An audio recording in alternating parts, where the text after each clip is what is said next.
वो मन ही मन मालती को पसंद करता था। तूफान ने सब कुछ बेर बिखेर कर दिया। कुछ ना कुछ तो करना होगा, वरना हम खाएंगे क्या? तभी उन्हें किसी के दर्द से कराहने की आवाज सुनाई देती है। दोनों एक टूटे हुए पेड़ के पास पहुंच जाते हैं। जो चमत्कारी मंत्र मैंने तुम्हें बताया वो तुम में से कोई एक हाथ जोड़कर बोलेगा तो, पर एक बात हमेशा याद रखना, तो उसी दिन इस मंत्र का असर चला जाएगा।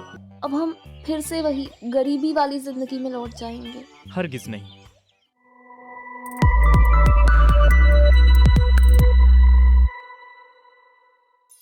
मालती एक गरीब घर की अनाथ लड़की थी। वो अपनी छोटी बहन सुधा के साथ एक छोटी सी झोपड़ी में रहती थी। मालती और उसकी बहन सुधा पास वाले जंगल से सुंदर रंग बिरंगे फूल तोड़कर लाती, फिर उसकी मालाएं बनाकर मंदिर के पास बेचती। मोहन अमीर घर का समझदार लड़का था। वह रोज मालती को देखने और बात करने के लिए उससे फूल लेता। दरअसल वो मन ही मन मालती को पसंद करता था। उसे मालती की सादगी वाली सुंदरता भा गई थी, पर वह ये बात मालती से कहने से हिचकिचाता था और मालती इन सब बातों से अनजान थी। एक दिन बहुत बड़ा तूफान आ गया। तूफान ने सब कुछ बेर बिखेर कर दिया। कुछ दिन हालात सुधरने के बाद जब मालती और उसकी बहन फूल तोड़ने के लिए जंगल गए तो उन्होंने देखा कि सारा जंगल तहस नहस हो गया है, मानो जैसे पूरा जंगल वीरान हो गया हो। सारे पेड़ टूटकर गिरे पड़े थे। सुधा, मुझे तो कुछ समझ नहीं आ रहा है कि अब हम क्या करेंगे। वैसे ही इतने दिनों से काम बंद पड़ा था और अब यहाँ ऐसी हालत। दीदी, तो क्या अब हम कुछ नहीं कर सकते? कुछ ना कुछ तो करना होगा, वरना हम खाएंगे क्या? यही तो एक हमारी कमाई का जरिया है। तभी उन्हें किसी के दर्द से कराहने की आवाज सुनाई देती है। वो आसपास देखते हैं पर उन्हें कोई नजर नहीं आता। सुधा, ये आवाज वहां से आ रही है, चल देखते हैं। दोनों एक टूटे हुए पेड़ के पास पहुंच जाते हैं पर उन्हें कोई नजर नहीं आता। दीदी, यहाँ पर तो कोई नहीं है। कोई मेरी मदद करो, मैं यहाँ नीचे टूटकर गिर गया हूँ। अरे देखो सुधा, ये आवाज तो इस टूटे हुए पेड़ से आ रही है। तुम बात कर सकते हो? हमें तो यकीन नहीं आ पा रहा। हाँ, मैं बोल सकता हूँ क्योंकि मैं एक चमत्कारी पेड़ हूँ। मुझ में कई जादुई शक्तियाँ थी, पर उस तूफान ने सब छीन ली। क्या तुम मुझे इस दर्द से मुक्ति दिलाने में मदद करोगी? हाँ, क्यों नहीं, जरूर करूंगी। पर उसके लिए मुझे क्या करना होगा? तुम्हें मैं एक चमत्कारी मंत्र बताता हूँ। उसे तुम्हें मेरी शाखाओं को पकड़कर 3 बार बोलना है। उसके बाद मुझे मुक्ति मिल जाएगी। ठीक है, मैं तैयार हूँ मदद करने के लिए। मुझे पता है कि तुम लोग किस बात से परेशान हो। जाते जाते मैं तुम्हारी मदद करना चाहता हूँ। तुम लोग यहाँ फूल तोड़ने आए थे ना? मुझे सब पता। तुम दोनों को एक काम करना होगा। जो चमत्कारी मंत्र मैंने तुम्हें बताया वो तुम में से कोई एक हाथ जोड़कर बोलेगा तो वह एक सुंदर फूलों के पेड़ में परिवर्तित हो जाएगा और टहनियाँ हिलाते ही सारे फूल नीचे गिर जाएंगे। फिर दूसरा वही मंत्र पेड़ को छूकर बोलेगा तो वह पहला इंसान अपने असल रूप में वापस आ जाएगा। पर एक बात हमेशा याद रखना, ये बात तुम दोनों के अलावा किसी को भी मालूम नहीं पड़नी चाहिए। जिस दिन तुम दोनों के अलावा किसी और को तुम्हारा ये रहस्य पता चल गया तो उसी दिन इस मंत्र का असर चला जाएगा। मालती और सुधा ये बात सुनकर खुश हो जाती है। मालती 3 बार मंत्र बोल के पेड़ को मुक्ति दिलाती है।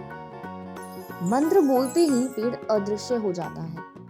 फिर मालती खुद हाथ जोड़ के वह चमत्कारी मंत्र बोल के एक सुंदर से बड़े पेड़ का रूप धारण कर लेती है। उस पर लगे सुंदर खुशबू वाले फूल देखकर उसकी बहन खुशी से झूम उठती है। टहनी को हिलाते ही सारे फूल नीचे गिर जाते हैं। सुधा वही मंत्र बोल के मालती को उसके असल रूप में वापस ले आती है। फिर दोनों बहनें सारे फूल इकट्ठा करके मंदिर के बाहर बेचने लगती हैं।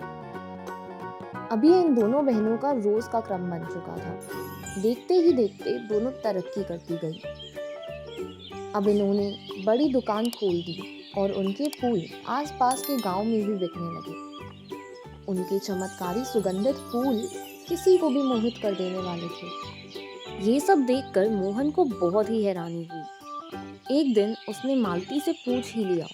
मालती, न जाने इन फूलों में कुछ तो ऐसी बात है जो किसी को भी आकर्षित कर देती है। इसकी खुशबू बाकी फूलों से अलग है। तुम ये फूल कहाँ से लाती हो? अरे तुम भी ना, क्या हमसे मुकाबला करना चाहते हो? हम गरीब की तो ये एक ही रोजी रोटी है। तुम तो ठहरे पैसे वाले, भला तुम्हें किस बात की कमी है? अरे तुम तो मुझे गलत समझ बैठी। ऐसी कोई बात नहीं है, मैं तो बस यूं ही पूछ रहा था। मालती का इस तरह बात पर पर्दा डालने से रोहन को और उत्सुकता होने लगी। उसने मन बना लिया था कि किसी भी तरह वह ये बात का पता लगा कर ही रहेगा। एक दिन वो दोनों बहनों का पीछा करते हुए जंगल में आ पहुंचा। दोनों बहनें हमेशा की तरह अपने काम में लग जाती है। मालती हाथ जोड़कर मंत्र पढ़ती है और एक सुंदर से पेड़ में बदल जाती है। मोहन ये सब छुप छुप कर देख रहा होता है। ये सब देखने के बाद उसे अपनी आंखों पर यकीन नहीं होता कि ये सब सच में हो रहा था। फिर जब वापस मालती अपने असल रूप में आती है तो मोहन उसके सामने आ जाता है। उसे इस तरह यहाँ देखकर दोनों बहनें घबरा जाती हैं। मोहन, तुम यहाँ? मुझे माफ करना, मैंने तुम्हारा चोरी छुपे पीछा किया, पर मैं क्या करता। मुझे इन फूलों के बारे में किसी भी तरह इन फूलों का राज जानना था। ये तुमने क्या कर दिया मोहन? तुम चिंता मत करो, मैं तुमसे वादा करता हूँ कि इसके बारे में किसी को कुछ नहीं बताऊंगा। अब कुछ नहीं हो सकता। इस मंत्र का असर सिर्फ तब तक ही रहता जब तक वह सिर्फ हम दोनों के बीच में रहता। अब तुम्हें इस राज का पता चलते ही अब इसका असर भी चला गया होगा। ओह, ये मैंने क्या कर दिया? मुझसे बहुत बड़ी गलती हो गई, मुझे माफ कर दो। तुम्हारी माफी मांगने से क्या होगा? अब हम फिर से वही गरीबी वाली जिंदगी में लौट जाएंगे। हरगिज नहीं, मैं ऐसा कभी नहीं होने दूंगा। मैं तुम्हें हमेशा खुश देखना चाहता हूँ, तुम्हें दुनिया की सारी खुशी देना चाहता हूँ। इसलिए कि तुमने ये गलती की? गलती की, उसका पछतावा तो है, पर ये सब तो मैं तुम्हारे लिए काफ़ी पहले से महसूस करता आ रहा हूँ। मैं कैसे कहूँ मालती, मैं तुम्हें सच्चे दिल से प्यार करता हूँ, पर कभी ये कह नहीं पाया। मोहन, तुम एक बड़ी घर के इतने पैसे वाले और मैं एक साधारण लड़की। हम दोनों का कोई मेल नहीं है।